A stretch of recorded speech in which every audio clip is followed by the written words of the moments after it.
আষাঢ় শ্রাবণের হড়কা নদীর বানে দামোদরে টুচকা পাড়া বাঁশের ব্রিজটাকে আজ হড়হড়ায় উড়াই লিয়ে গেলে। নদীর পারে তখন দিন আনা দিন খাওয়া গাদা চাষা ভুষা কামিন মানুষের দল ভেলভেলায় তাকায় রইলে এক ভাঙা ব্রিজটা দিয়ে। দামোদরের উপারে ঝকঝকা শহর আসানসোল, আর ই পারে আমাদের ধুকুড়কুচা বাঁকুড়া গাঁ ডহর। সি বাঁকুড়া যেখানে চাষ আছে দমে, তবে ন্যায্য দামের কোনো বাজার নাই। এদিকে কামিন মুনিশ ঘরে ঘরে পাবে, তবে দুবেলা পেট ভরবার লেগে কোনো রোজগার পাতি পাবে নাই।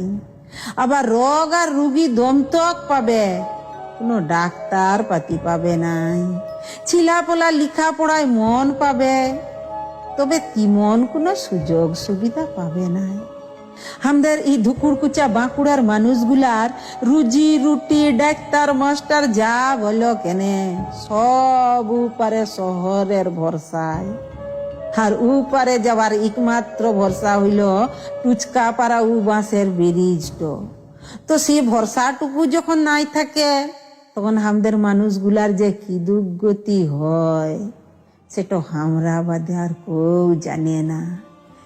তো গেল বছর শ্রাবণ মাসের রাতে বাউরিদের পুয়াতি মিয়াটোর পাইটে যখন ব্যথা উঠলে, দাইমা জবাব দিয়ে বললে, ঝোটোপটো হাসপাতালে নিয়ে যাও। নদীটো পেরাইলেই তো দেদার হাসপাতাল, কিন্তু নদীটো পিরাইব কেমন করে? এইবারে তুমি নদীর হড়কা বানটকেই দোষ দাও, আর মাসের ভাঙা ব্রিজটকেই দোষ দাও। মেয়াটোর জান তো আর ঘুরে আসবে নাই।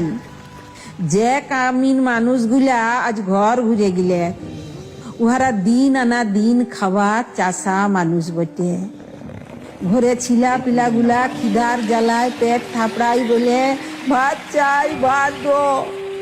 লদিটো পিরাইলেই তো ভাতের জোগাড় হবে, কিন্তু লদিটো পিরাইব কেমন করে? দশটা তুমি দামোদরের হড়কা বানটকেই দাও, আর বাঁশের ভাঙা ব্রিজটকেই দাও। উহাদের পেটের খিদাটা তো আর মিটবে নাই। আমাদের ধুকুড়কুচা বাঁকুড়ার মানুষগুলা যুগের পর যুগ মরণ দেখছে, রোজগারের অভাবে পেটের জ্বালা দেখছে, লিখা পড়ার সুযোগের অভাবে ছিলাপিলা জীবন নষ্ট হইতে দিচ্ছে। তবু দামোদরের পাকা ব্রিজের লেগে সরকারের কোনো চহ দেখে নাই। নদীর উপরে ঝোকঝোকা যে শহরটা দেখছ, সেই শহরটার এক একটা ইট পাথরের বুকে আমাদের বাঁকুড়ার মানুষগুলার ঘাম লাগিয়াছে। বারানপুরের হুমরা পাড়া যে ফ্যাক্টরিটা দেখছ, সেই ফ্যাক্টরিটার মাটিতে মাটিতে আমাদের বাঁকুড়ার মানুষগুলার রক্ত লাগিয়াছে। স্বাধীনতার পর 70 বছর ধরে বাঁকুড়ার মানুষগুলা নিজেদের ঘাম রক্ত দিয়ে নদী পারের শহরটাকে ঝকঝকা করলে, এই দেশটাকে ঝকঝকা করলে। আর আজ তারা নিজেরাই ধকড় কোচা রয়ে গেলে।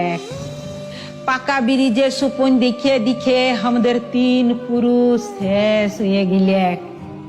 কেউ কেউ ভরসা হারাই গাঁ ছেড়ে শহর চলে গেলে।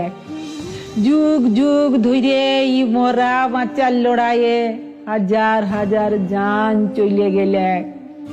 তবু দামোদরের পাকা ব্রিজের লেগে সরকারের কোনো চঘ হইল নাই, সরকারের কোনো চঘ হইল নাই।